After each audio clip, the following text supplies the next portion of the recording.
From day one, we are told who we should be, how to live, and what's acceptable. Before we even have a chance to discover ourselves, our society has already drawn those lines for us. But what happens when those lines are keeping us from knowing and embracing who we truly are? Welcome to Unbox Yourself with Samantha Fox, a podcast about unpacking and unlearning everything that's kept you from living as your true self. Through honest conversations about your internal emotional landscape, sexuality, coming out later in life, relationships, and the journey to self-acceptance, we break free from the boxes we never chose. Hi, and thanks for joining me today on Unbox Yourself with Samantha Fox. Today, I have a special guest, Trish, who has been on the podcast before. And just to remind those of you that have not met Trish before, Trish contacted me back in 2021 when she was 54 years old and had been married to a man for approximately 35 years.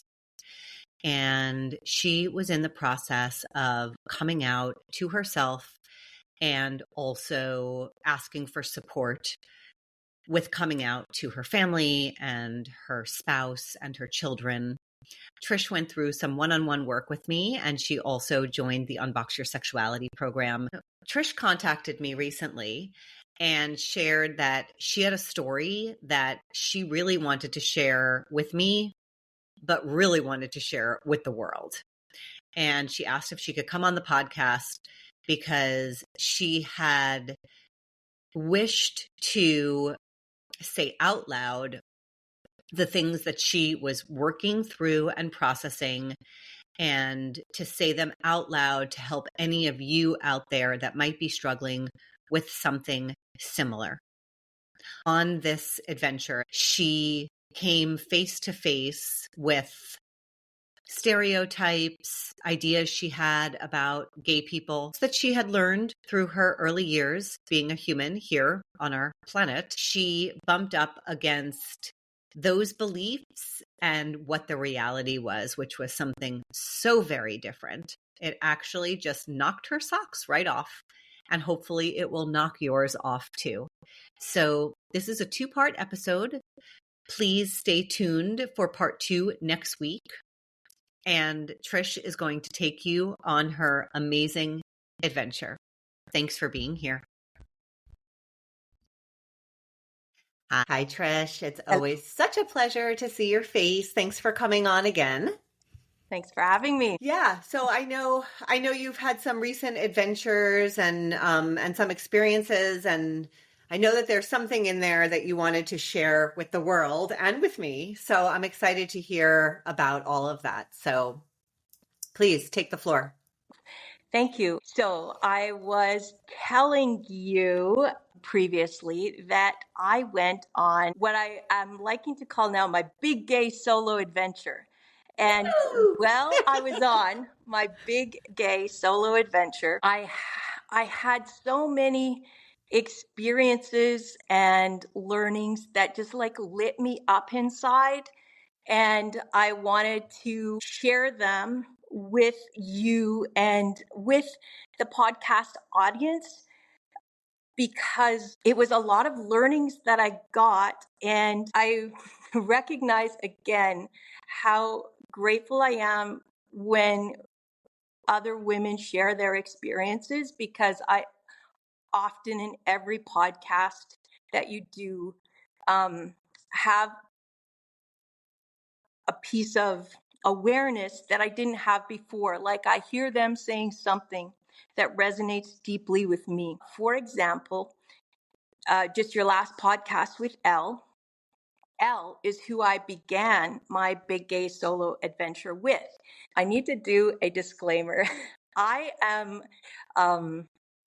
really excited and activated by all I have to share. And I'm not used to sharing publicly on podcasts. However, I feel like as I step more and more into my gayness, I really want to share and be visible in a way that other people before me shared and were visible. And so I may end up being disjointed. I may say things that aren't exactly how they went, but I mean the intent of the feeling is what I want to share. And if I don't get it exactly right for the people that I'm going to talk about, my apologies. It's sometimes in the remembering and the retelling, you hear it a different way than somebody else. What I want this to be is a sharing of my trip and the particular people that I met along the way who mirrored for me something in them that helped me recognize an important part of myself and helped me to grow. And I am bravely or courageously doing this in the sense that I don't think I understand it all. I know I'm in the process of learning, and I'm just here vulnerably trying to share. And maybe it will be interesting for people and maybe it won't. But also through this process, you're seeing me do the work of trying to validate myself and feel worthy that what I have to share is important. Thank you for setting that intention for your share. And I love hearing about what you're learning on your journey and that you're taking the time to actually really feel these things and not only processing them with yourself and validating them for yourself, but also wanting to say them out loud and to share them, because I do know how much you received from others sharing. We've known each other now for a number of years. We started working together in, 2021, and you've come so far. And this is a life of learning, a lifelong journey. I'm still learning. I love this intention, and I'm so happy that you want to process it with me and with the world. And thank you for the safe space to do it. That's why I can do it with you, is because you've always created such a safe space. So that being said, I want to get back to Elle, who is the one who initiated my big gay adventure, because we were on a mini support group call, weekly kind of calling, that there was about 5 of us checking in with each other and sharing experiences. And then Elle and I kind of developed a friendship on the side. And we eventually came up with the idea of wanting to possibly travel together. And I had said previously that I wanted my future travel to be about building relationships rather than going to see a specific place. My travel would be chosen based on, was I finding somebody there to build relationship? And then if there was, that's the place I would go. So with that in mind, I said to Elle, yes, let's do this festival called Out in Wild. And it's the 3rd year of this festival, which is UK's biggest LGBTQ plus women's and non-binary wellness festival. That's the big thing. It's a wellness festival. First of all, this resonated because Elle asked me. And the second of all was the wellness focus. Like, I'd never really felt drawn to prides in the area that I lived in because they always seemed to be so alcohol and bar focused. And that's not like the lifestyle that I like at 58 or am drawn to. But when I looked at the Out and Wild website, it showed women outside doing activities that looked healthy and fun in the daytime and wearing clothes, like outdoorsy clothes like I usually wear. And it just felt like, that looks like my tribe. And so it made me really excited. And we signed up for tickets right away. So along the way, I stopped in Amsterdam and I met another woman that was from your coming out circle that had been in this support group named Alicia. And she hosted me for a couple of days. So now I was building like relationship in person again, because Elle is from Vienna, I'm from Canada, Alicia's from Amsterdam. But this trip gave this opportunity to actually bring us together in person. I want to now circle back, here's the disjointed part, to something Elle said, which really hit me. I just feel like until you are safe, who's to expect you know yourself really well? Because all of your energy is just going into protecting yourself. Like, how can you even have time to understand and know who you are when you're spending all your time protecting yourself? So this is to say, um, this is the first time in my life, in my 4th year after coming out, where I am stopping. Like, I have pulled away enough of those protection mechanisms to say, who's Trish and what does she want? And what I want is to build community. What I want is to learn to trust myself. So in the past, I always had my spouse of 35 years to rely on. And now, coming out at 55 and now 58, this is the first time I'm stepping out to do things on my own and listen to who I am when I'm who is Trish when she's not being a mother, when she's not being a daughter, when she's not being a wife. Like, I've been in relationship and trying to please people and meet needs since I was 23. And this is my first big gay adventure to go see who is Trish when she's just being Trish and not in relationship to anybody that she knows anywhere else. So circle back to now. I met up with Alicia in Amsterdam, and the thing that connected me to Alicia was that she is a mother of a 3-year-old daughter, similar to my daughter, who also has a 3-year-old. And when I hang out and talk with Alicia, what she mirrors back to me is how hard it was to be a young mom. And when I was a young mom, I was trying so hard to do a good job. I really, really wanted to be a mom. And once you bring that life into the world, I found myself focused on how do I keep this young human alive? And you just put your head down and work and meet their needs and try to nurture this child. And suddenly, fast forward, 30 years, and now that's not your job anymore. But you spent a good 20 years on that track of, I'm less important than this human.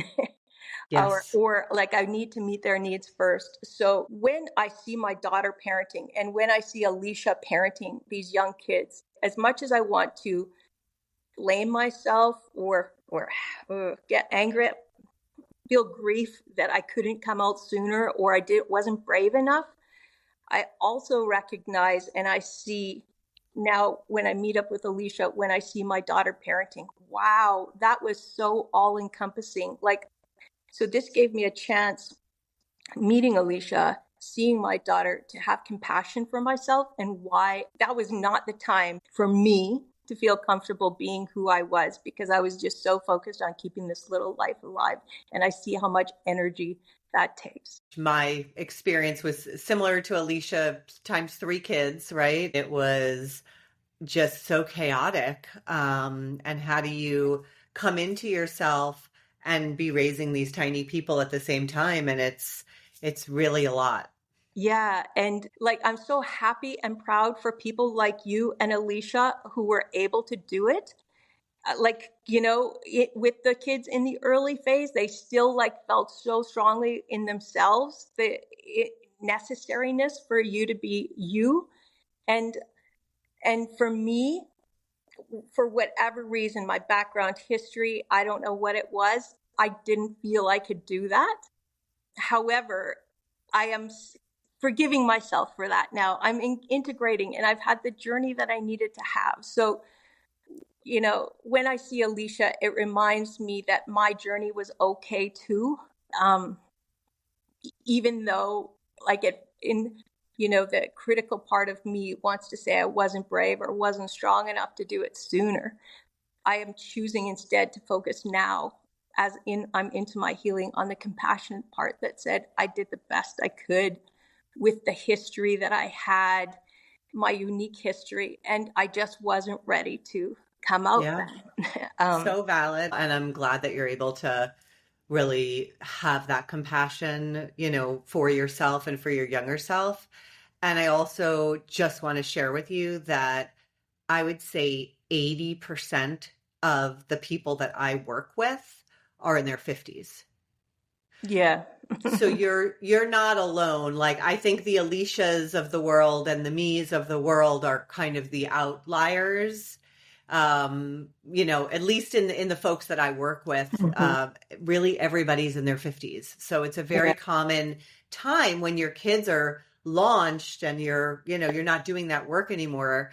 And also I think, hormones and all of that play a part of just being done with pleasing other people Hmm. and having some space for yourself and starting to really not be able to ignore this, part of your identity. Hmm. So, Like finally in COVID, I had the space to take the armor off and say, yeah. who I am, what do I want? And I never felt like I had the space before that. It was just survival all the time. And how do I keep the mask up? Because being only part of myself, I had like protected for so long so that nobody else could see. I was being only this part of myself, which I think now relates back to like how young I knew I was different, and the messaging that you got in the 60s and 70s and 80s from culture that it was not okay to be gay, that you Yeah. would lose your job, lose your kids, be killed, be marginalized. Like, this is a survival instinct. I carried with me this shame that started when I was like in junior high and compounded the more I hid it, uh, and was secret about it, right? So it's just this massive ball of shame and internalized homophobia that I carried with me. And the internalized homophobia was a big, the, the not accepting myself was a big part of not being able to come out sooner. Yeah. And I just want to say, like, as much as I hear from so many people who have that shame just like you and carried that for so long and really blame themselves for it, the blame really belongs on the construct of compulsory heterosexuality, because if we did not have that construct, we would not have those feelings of shame. Like, we would not have homophobia, we would not have internalized homophobia, we would not have internalized biphobia, or transphobia or any of it if we did not have this Mm. compulsory heterosexuality piece.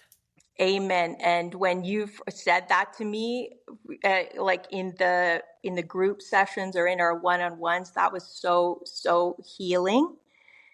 And my brain totally processed that was the truth. Yet I recognized on my trip, my body still carries the imprint of it, and it will Yeah. sneak up in the most unexpected situations. So that was a big aside and a bit of a downer, but I want to now skip back to the upper of my trip. Okay, so um, I'm going to talk about the people that I met along the way. And so Elle and I show up at this festival in North Devon, an area of the UK, where there are going to be 900 people signed up for this. And for Oh my me, God. this sounds like a sea of lesbians. And never have I ever been in a sea of lesbians. And wow, was it so healing. So we arrive in a total rainstorm. It's pouring down like buckets. And most of the people in this festival are camping. Fortunately, Elle and I had a kind of a dorm room. It was at a kids' activity camp, summer camp, where they had lots of outdoor activities and space. And because was a wellness festival, they had 3 days of unbelievable wellness things planned: yoga, qigong, uh, meditation, chanting, ecstatic dance, spoken word, poetry dive, um, comedians, musicians, silent disco, like every hour of the day there was something, like at least 5 different things scheduled in different tents. And because it was a big area, 900 people would usually make me feel a little overwhelmed, but it was really well spread out. And but what it wasn't, it was a fledgling festival. It's only the third year, And the 2 previous years it had gone on in Wales, and this was the first year it was at this festival or this site. And also, I think when it was forecasted that it was going to rain so much, they had 20 volunteers that said they would show up and didn't. So they were a little behind the ball as far as organization.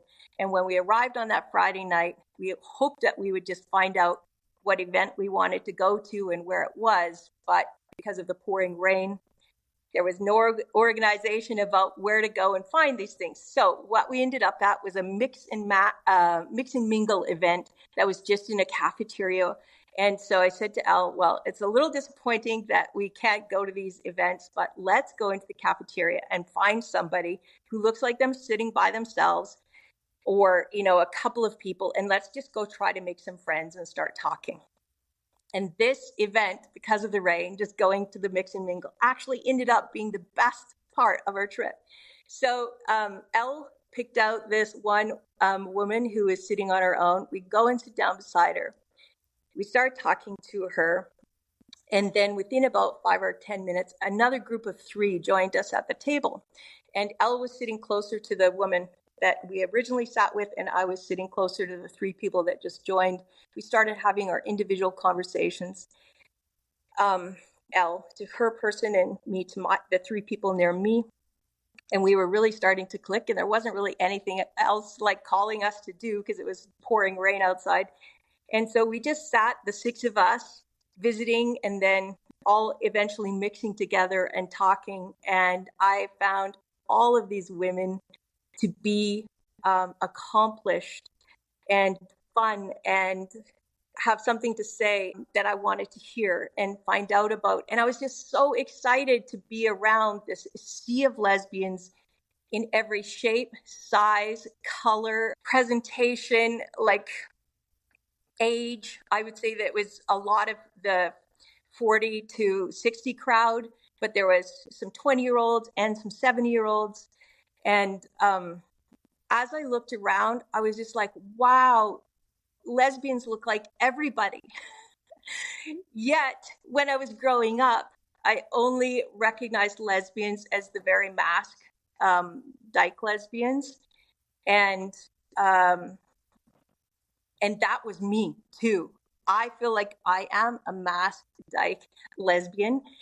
And when I would see those people in the city where I grew up, instead of being drawn to them because of my internalized homophobia and not wanting anybody to know that I was that person, if they were on one side of the street, I would cross to the other side of the street. If in sports, I was very good at basketball, not quite as good at volleyball. But in university, I tried out for the volleyball team instead of the basketball team because I knew that that's where the dykes were. And I was totally like, I loved basketball and everything about it, but I did not want to be identified because I thought this is, this is the bad thing inside of me, and I don't want people to know that I'm that. So that is my before and then now. Now I'm sitting in this beautiful room full of lesbians, like the feeling that I've never before had, that every single person you looked at was queer. Like, this is me, every single person that's out there. And that was so affirming and beautiful. And as I get into conversation with each of them, how amazing and interesting and well adapted and successfully they're living their lives compared to what I had been told growing up, or what your parents might tell you when you come out as gay and they say, well, I don't want that life for you. I don't want you to be marginalized. I don't want you to have this difficult journey. But what I saw at that festival was women who were living a beautiful, well-rounded, awesome life. So that dismantled my belief that to be a lesbian would be a hard path. And it helped me step into, not only are they regular and nice, they're actually next level amazing, if you ask me. The stuff that was the hard is what makes us really incredible, actually. And I think, achieve on a different level and strive for things like inclusion, because we know what it's like to feel excluded, right? Like our wound is a little bit also our superpower when we adapt to it. And that's what I saw all these women around me with superpowers. And so I wanted to start by like talking about the people that I met at the table. So there was this one woman, I would say she was in her early 60s, and she had come out like when she was 20. And she had grown up in the London scene, and she had had definite community around her that made her like feel like she could come out. She had community. Again, for me, I'm checking in like, gee, I never had community when I was 20. I never had anybody showing me that it could be a different way. And in fact, there was some community in my smaller town, not London. But also, I think like I said, I would have crossed the street to avoid that, because I had had such conditioning that this was not the way to be. And I didn't want to be that. I wanted to be a mom so bad, you know? So the other thing I saw about Jane was when we said, what made you come to this festival? She said, you know what? I was like, found myself sitting at home alone too much. And I thought, I'm getting too comfortable sitting home alone. I need to go out and challenge myself and just, you know, get out of my schedule and my routine and make some new friends. And I'm like, wow, cool. I really love that she recognized that she was on a certain path and she wanted to course correct that and think about what is she doing with her one wild and precious life, right? And then as we talked more through the weekend, what Jane brought for me was such compassion, because she could hear a bit the way I was beating myself up sometimes for not, you know, being able to be out like she was, or that I got married when I wasn't sure, or that I had kids but then wasn't, you know, strong enough to come out once I had the awareness. So she said, Trish, I think you're so hard on yourself. And and then she tried to share like her things, sharing that like she had done things that she regretted in her past, but she was like moving on past them, and it's not such a big deal, and you don't have to be so hard on yourself. So that was an amazing thing that I got from Jane, just that compassion of her showing me this is how I forgave myself for these things that I didn't, you know, wasn't proud of in my life, but I kept on anyway. And then, so that was the person that Elle was talking to, Jane. And then the three people that joined me were named Natasha, Cara, and Ju.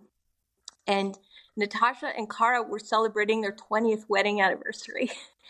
And this was amazing too, because I saw in them how happy they were. In my experience, a lot of the joking around heterosexual relationships is the ball and chain, you know, my wife wants me to do this, or my husband's stopping me from doing that. And it's all this like where each other is the butt of the joke. Mm-hmm. And that what I've seen displayed on social media is that in women loving women relationships, that's not a thing. Would you agree with that? Yeah. Yeah. And that's exactly, again, so this is my first time being in community with a lot of women to actually check what my internal biases are and are they true or not. And so in this couple, I saw a beautiful relationship. I saw a genuine love and caring for each other. And at no time, even after 20 years of relationship, was the other one the butt of the other's joke. You know, it was like they were truly excited and still so in love with each other. And it wasn't just my opinion on that. Elle said that, Jane said that, like it was just emanating from them that they were really happy with who they were. And so that was healing too, because I know, as we've discussed before in my previous episode on here, like I really struggle with wondering if committed long-term relationship is healthy, because you end up just taking each other for granted so much. And the dynamics that come, the unhealthy dynamics when in hetero relationship, you don't both give the same amount to trying to work through the hard things. And so it was just really refreshing for me meeting this couple that were so beautifully in love. And it again healed a little bit of that, maybe I'm wrong, that all long-term relationships are bad, you know? And so Natasha specifically was somebody who looked a lot like me. She was super masked and very much herself, no makeup. I call myself a 10-footer, like you can tell from 10 feet away now. I hope that's the way I try to be, that I'm gay, because I want everybody to know I'm gay now. And I love that. I'm not embarrassed anymore. And I feel like Natasha was somebody who could say, yes, that woman is gay. And she was so comfortable with herself and willing to laugh at herself and had such an open heart. And it made me just think, oh my God, all those years that I spent prejudging people just because of the way they looked, including myself, is so... there's just a lot of grief for that, because there's so much grief. It blocked me from seeing the heart and the humanity. And Natasha allowed me to see the heart and humanity in her, and mirrored it to myself, because I know I am that too. Yeah. So such a beautiful experience. And also, you know, painful. I mean, there's no way to get that mirror. I mean, it feels, you know, you need that mirror back, but like, of course it's going to open up all of that grief at the same time. It's both at the same time. So many things at once. Yeah. So in loving Natasha and just everything about how she presented, it allowed me to love that part of myself too, you know? Oh, it was so good. Oh, I love that. What good medicine. Oh, it's the best. And then I want to share about Cara, her wife, who left home when she was 16, who in opposition, like I was very parented, I was over parented, and I was very directed into a narrow lane of how I should be. And any time I just zigzagged a little bit off that lane and said, hey mom, I want to play hockey, it would be like, no. Hey mom, I don't want to wear a dress, I just want to wear pants. It would be like, no, you need to wear a dress because we're going to church. And she was only doing what she knew to do, that she thought was the best to protect me, but it wasn't the best for me, and she had no way of knowing that. But I see that now, you know, that I had this really narrow, I got so used to so young performing for my mom. Yes. That it just was part of me, you know.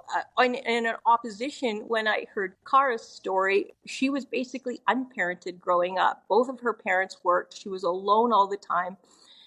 And this is where, you know, my details might not be quite right. I hope she'll excuse me if she hears this. But the way I remember her saying it was like, she was one of those goth kids. She had some anger and some independence, and she couldn't wait to get out of her home. And she ended up leaving home when she was 16 and going through various jobs and eventually ending up in social work. And then also being an artist inside. And then she ended up leading a team of, like, she ended up working in a home for, I think it was like young unwed mothers who were pregnant, and helping them through that. You know, once she had worked in the homes, then, and she progressed up to being a management type person, organizing teams of people working with people who needed help. And she was always an artistic person. And so then she brought in her love of art and drawing into her work as a manager and ended up becoming something called a graphic recorder, which I didn't even know was a thing, but it's when you put people's stories into pictures. And she ended up starting this business and believing in herself enough that when she got offered, she started just in her own staff meetings making pictures of like, what is our goals for this year? What did we do in the past year? What do we want to do coming up? And for the next year, and making it into a storyline and then putting it up in the wall and seeing that all the people started like really referring to this pictograph of what they had said their goals were. And she saw that it really worked to manage the people and get them focused on achieving the goals, so that by the end of the year, she realized they had achieved all the goals that had been in this pictograph. And she got recognized for this and then asked to come to other people's meetings. And soon she's working for like Microsoft, wow, Google, and like just... Amazing. She met Bill Clinton doing this and has been invited into planning meetings for huge tech companies.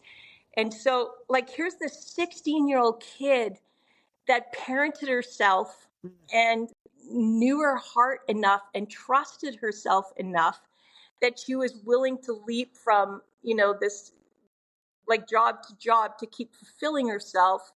And trusting that when the chance came for her to break off and become like her own business owner, she trusted and believed in herself enough to do that.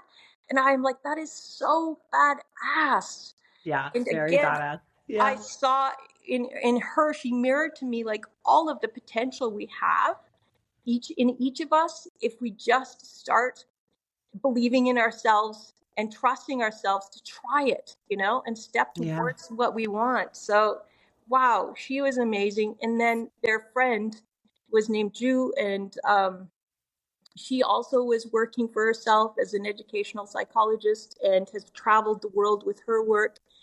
And she was younger. I would say she's in her early 40s, maybe. But she has, at the time, was single and loves being single and travels the world single. And so she again gave me like, even if I don't have a partner, if I'm being me, I can have a great and fulfilling life. And it's exciting doing things on your own too. And there's many benefits to being single, which I realized when I got onto my big gay solo adventure. But she was like, I'm like, wow, she's gone to India and all these other places solo and traveled and done fine. So next week when I start my solo trip, I can like mirror that part that is Jew and bring out that belief in myself that I can solo travel and that I am going to be good company for myself.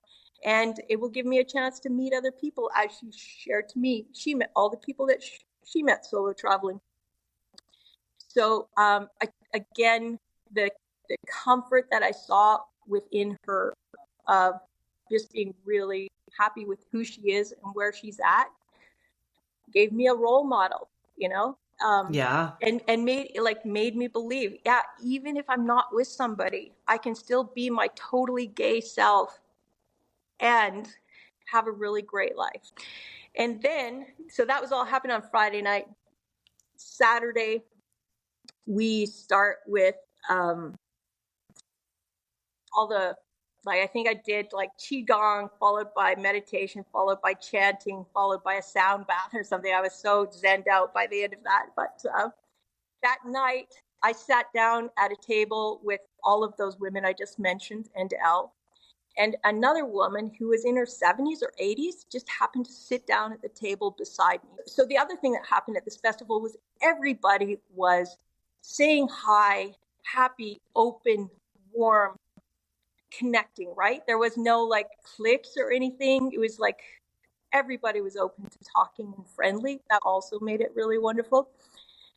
So here's this more mature woman sitting beside me, and she said, so tell me about yourself. And like, so then I just said why I was there and that I'd come out recently. And she listened with warmth and an open heart, which was beautiful. And then I asked her, like, what brings you here? And she said, well, I'm doing a presentation tomorrow. I had a documentary made about me, and I'm going to do it at 10 o'clock tomorrow morning and give a little talk about it.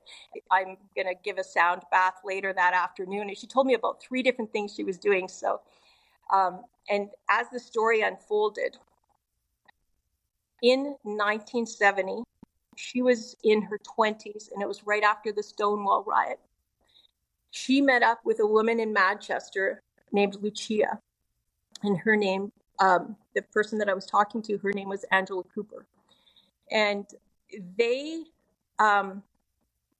met each other in Manchester in their early 20s and formed what was called the Gay Liberation Front, the 2 of them. And so this is a group that came about after Stonewall, immediately after Stonewall. As I understand it, was spread out across the world, little groups that came up to fight for women's liberation and gay rights.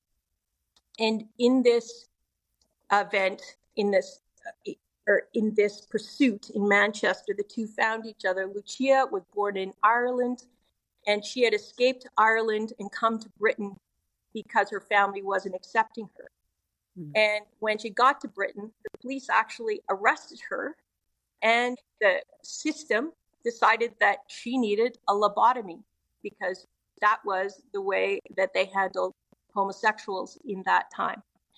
And so fortunately, she escaped that, and kind of went into the underground scene with Angela in the 1970s and 80s, and they worked together to make this Gay Liberation Front. Aside now, like, this is why little Trish thinks it's so bad to be gay. Like, this is in my lifetime. I was born in 1966, like, and in 1970s, they're still trying to give people lobotomies for being gay.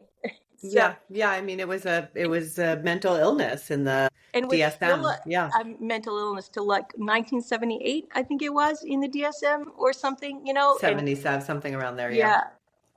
So anyway, she proceeds to tell me, this unassuming 70-year-old sitting beside me, about what she's achieved in her life. So these 2 women, they started a social safety net for women in Manchester that had never been there before. They started a 24-hour help phone line for people to call in who needed safety from domestic violence. They eventually had police officers bringing people to them to shelter them. They started a rape crisis line. They started a printing press to inform the gay community of what, where, and when to meet. They started a rock band. And, like, how many things can one person do? And this was all not recognized, like a huge move forward in the women's liberation through their efforts in the Manchester area. The other thing that they did, which I thought was so fun, was at 2 a.m, they would go out in Manchester and on the streets and paint, right, lesbians are here, lesbians are everywhere, just to bring up the idea, like, you can't deny us our existence. We are here. And they fought for, like, being able to show affection in public, where they would go into bars, hetero bars, and then they would, kiss or hold hands or whatever, and then run like hell out of there because they were going to get arrested. But they wanted to say, like, hey, we're here. And they were pushing the edge. Wow. And like, her activism was incredible. And then the next morning, I went to her presentation, heard more about it, got to watch the whole documentary, which was called Invisible Women. And I couldn't believe I was in the presence of somebody who had, both of them being super marginalized in their 20s. And yet they weren't just looking after themselves, they were looking after all women and contributing to the wellness and caring of all women. Like, how kick-ass is that, Unbelievable. So, like, again, the more lesbians I meet, the prouder I am to be one, And the more I want to also, like, grasp onto that heritage of standing up for ourselves and standing up for others. who are marginalized. And yeah, so again, the universe puts so many incredible people in front of me. So then the last thing that happened to me at Out and Wild was during the Qigong session, the woman who was leading it, we were in this big tent. Let's say it was like 80 people tried to do Qigong in the morning. I haven't really ever done Qigong. Most of the people there hadn't. The woman who was leading it was really great and chill. And she's like, you know what? It's okay if you don't do it right. It just like move through, just feel your body, notice your body. She was talking us through it. And then partway through, she could see that everybody was so intently trying to watch her and do it right. And what she started doing in that moment was saying Mary Oliver's Wild Geese poem. And I was listening to it because I've heard Mary Oliver's Wild Geese poem a number of times. And the number of times that I've heard it before that, I never really connected to it. I always connected to her saying from The Summer Day, I think was the poem that carried the phrase at the end, what will you do with your one wild and precious life? I really related to that one. And that one was a big part of me coming out. Like that phrase, what am I going to do with this one wild and precious life? Now I'm 55, I'm not done doing yet. But the wild geese, I never really connected to. But in that moment when I was trying to be so good, which is my whole life history, is trying to be good, trying to please my mom, trying to fit in that narrow lane, trying to please society, trying to be the best mom, the best wife, follow all the rules. I mean, if you want a poster girl for somebody who's trying to be good, that's Trish. And so in that moment in Qigong, when I was trying to be good, and she said, you do not have to be good. Oh my God, it just hit me. That's the first line of the poem. You do not have to be good. And at the time, I thought, wow, I am loving this. And look at me trying to be good. And somebody's giving me permission for the first time to not be good. That hit. So I heard her recite the rest of the poem as we were doing Qigong. And just kind of left that experience as, wow, I loved that moment when she gave me permission. And I really connected to the poem for the first line. So now, fast forward to festival is over on Sunday night. Monday, I'm traveling to where I start my big gay solo adventure, which is on the Southwest Coastal Path, which is it's a 630-mile trail on the southwest tip of England, following the coastline. And sometimes people do the whole entire walk. Lots of times they do stages. And once I already knew I was going to the festival, I thought, okay, I want to go do something else besides a 3-day festival after I've flown all the way from Canada. So I decided to do this walk. And also I decided to do it solo because one of the things I knew all along, like in the coming out process, one of my dreams was to go, I often said, I want to go somewhere where nobody knows me and I can just be me without being Trish, the mom, the daughter, the friend, the wife, the partner. I just want to go see who I am when I'm in this environment where nobody knows me. And I had that percolating for a long time. And I thought, this is my chance to go be me alone and do this thing that I like to do, like walking, hiking, be in nature. So I signed up for a 9-day trip where I did 108 miles. And started at the very beginning of this path in a place called Minehead. And I ended in a place called Westward Ho, which was just like a 20-minute drive from where the festival was. And each day I got up and walked from village to village along the very dramatic, gorgeous coastline. The first 3 days were really pretty remote, where I didn't hardly see any other people. And then the further south I got, the more I ran into more people. But so the first day I walked for 6 hours, and the second 2 days I had to walk for 9 hours.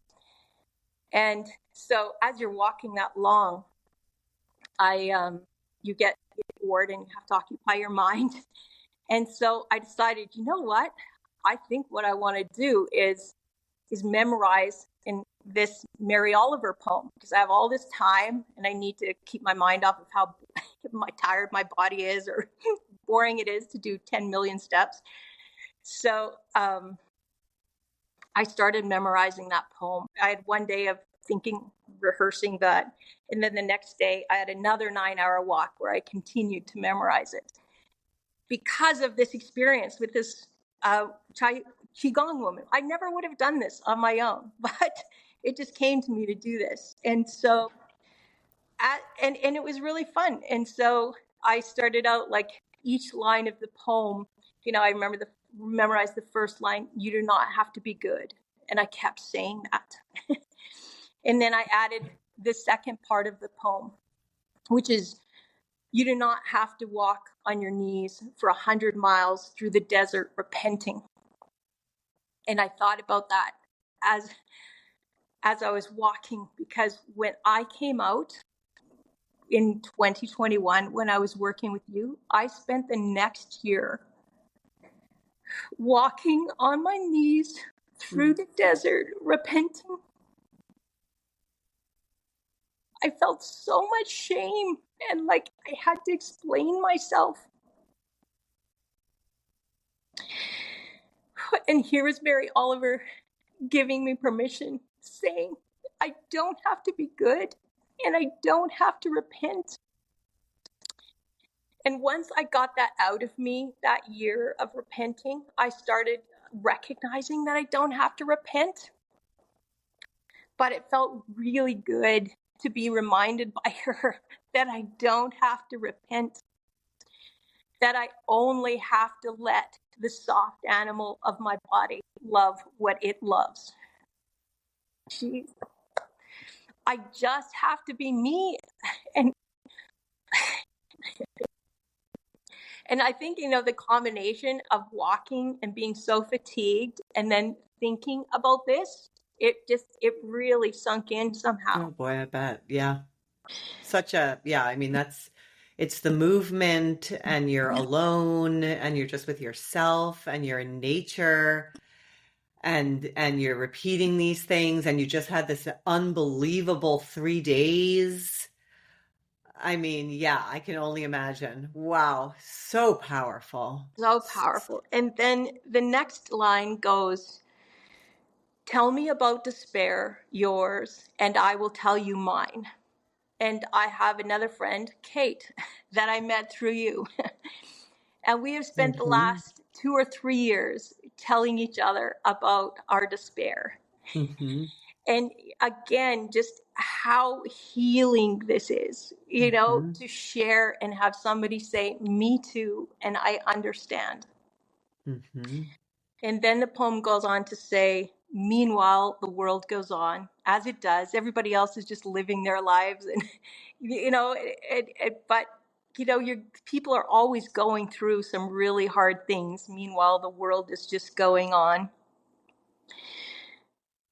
Meanwhile, the sun and the clear pebbles of rain are moving across the landscapes, over the prairies and the deep trees, the mountains and the river. Like in that moment, I am seeing all of that nature, Oh my gosh. Like this is, everything is beautiful around me, even in my despair, even in my shame. The world is going on, and meanwhile, the wild geese high in the clean blue air are heading home again. And then the next part, so important. Whoever you are, no matter how lonely, the world offers itself to your imagination. So I was sharing that I had started memorizing this poem with Kate, the person I'd been sharing my despair with for 2 years, and the winds. But and so after she read the poem, she said, "Trish, so what do you think it is? Like, what is your imagination? What do you imagine going forward, you know? And she called me, as much as we've been despair partners, she's still calling me into my future. And I love what can that. I imagine for myself? And Mary is saying, you know, don't be good. Don't feel like you have to repent, and use your imagination to think outside the box, because you can still be and do anything. And use your imagination. Whoever you are, no matter how lonely, the world offers itself to your imagination, calls to you like the wild geese, harsh and exciting, over and over, announcing your place in the family of things. Like, I belong. So not only can I use my imagination and be whoever I want to be, do whatever I want to do, I also belong exactly as I am, Yeah. unrepented, not being good. I belong. God, like after that, thank you, Jesus, is all I can say. And Mary Oliver for accompanying me on my solo hike. I was with angels, man. That was Yeah. so healing. Yeah, the universe clearly held you. I mean, you took the first steps, right? You said, "Yeah, to Elle, I'm going to go do this thing. I'm going to be in a sea of lesbians. I'm going to see what this is like." And then you also had made this plan for yourself afterwards. So you took those steps, and then the universe just came in and just held you through, like really embraced you through all of it, like in the most perfect and beautiful way. I mean, unbelievable. But it shows, like, when you do put yourself out there, how the universe does that, you Oh, know? God, yes. Like, I mean, just the biggest grin over all that I learned from that poem that came from Qigong, you know, instructor Out and Wild. So, okay, that's just the beginning of my big gay solo adventure. You know what happened on day 5? On Oh my day gosh. 5, I am walking into this little community that's right on the beach. So this is 5 days after the festival is over. And it's boiling hot. I come down to this beach. I'm like, oh my God, I'm so hot. I have to go to the hotel, get my luggage, change into my bathing suit, and come back. Like, I need to swim in the ocean. And as I'm walking away from the beach to the hotel where I'm supposed to, you know, meet up with my luggage, this woman who looks, you know, like a really nice hippie grandma. She had really long, gray flowing hair and beautifully tanned skin. And she had her dog with her, and she was going down to go swimming. And as she was walking down the stairs to the beach, I was walking up the stairs. And out of the corner of my eye, I catch a flash of yellow, fluorescent yellow on her wrist. And it looked exactly like the fluorescent yellow wristband that we wore at Out and Wild to say that Oh, we were registered participants. So I wasn't quite sure, because all I saw was a flash of yellow, but I'm 2 stairs above her. She's 2 stairs below me by the time my brain registers. And I say, hey, were you at the festival? Meanwhile, I haven't talked to people for 3 days, right? But now I'm yeah. in a village and I'm kind of anxious to talk to people, let Yeah. alone somebody wearing a yellow wristband that looks like they were at the lesbian festival, who therefore is probably a lesbian. But I was too afraid to say we're Out and Wild. So I just said, were you at the festival? And she turns around and said, Out and Wild? And I said, yes. And she said, I thought you looked familiar. And Oh, I actually didn't recognize her, but we had a chat then about how great the festival was. And she said, look, my dog's already down at the beach. I got to go swimming. I said, oh, I think I want to go swimming too. She said, if you hurry back, my friends and I would go swimming every day. You're welcome to join us if we're still there. So I rush to get my suit on. And meanwhile, she said, and by the way, my partner's just behind me a little bit, so you might walk by her on your way and see her. And so as I was walking, I saw another woman who was identifiable as a lesbian like me. And I thought it was probably her, but I also didn't want to say, hey, are you so-and-so's partner, just in case she wasn't. So anyway, I just registered and I gave her a big smile, went to my hotel, got my suit, came back. Sure enough, they were all there. They took me swimming. We had a good visit on the beach. That was her partner. So I got to know them, and I was just really enjoying being in community again, and wanted to hear their stories. I'm so hungry for stories of what it's like to live a lesbian life. So it starts raining after we go swimming. They're walking me back to my hotel. In my head, I'm really wishing, I wish they would I don't want this to end. I want to keep talking to them, but I don't want to be too forward in case they don't want to do that. We got about a block from my hotel, and she says to her partner, hey, would you like to go for a drink? And her partner said yes. And so they turned to me and said, Trish, do you want to go for a drink with us? I'm like, yes. So then we went for a drink. And then during this time, they had told me where they thought I should go for supper. And soon enough, one of them is texting on their phone, and her partner says, hey, put that phone away. What are you doing texting? She goes, I am calling the restaurant to see if we can get reservations for tonight. And now they're inviting me for dinner.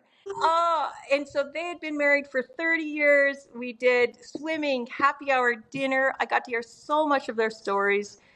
And my heart was just filled with joy that I got to meet another two lesbians, married for 30 years. One was a vet, the other teacher. One had been married to a man and had a child. The other was somebody who had always been a lesbian. And just to hear their stories was amazing. And I got to ask them, because they live in a small town of 5,000 people, similar to where I live. How do you find community? And they said, well, Trish, there isn't much community here for us. We know we're probably the only two. I think we know one other lesbian in our community, but we don't really hang out with them.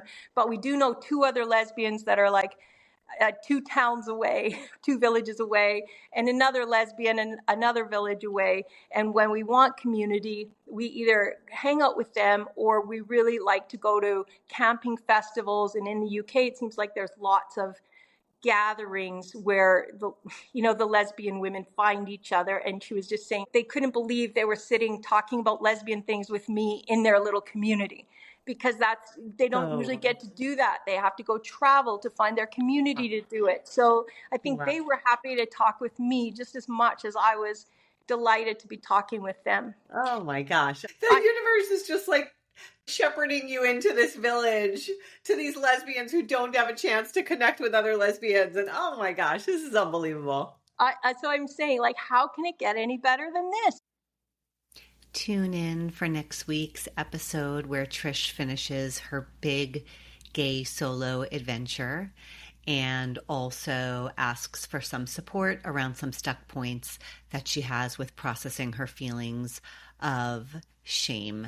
Thank you so much for being here. Thank you for spending this time with me on Unbox Yourself with Samantha Fox.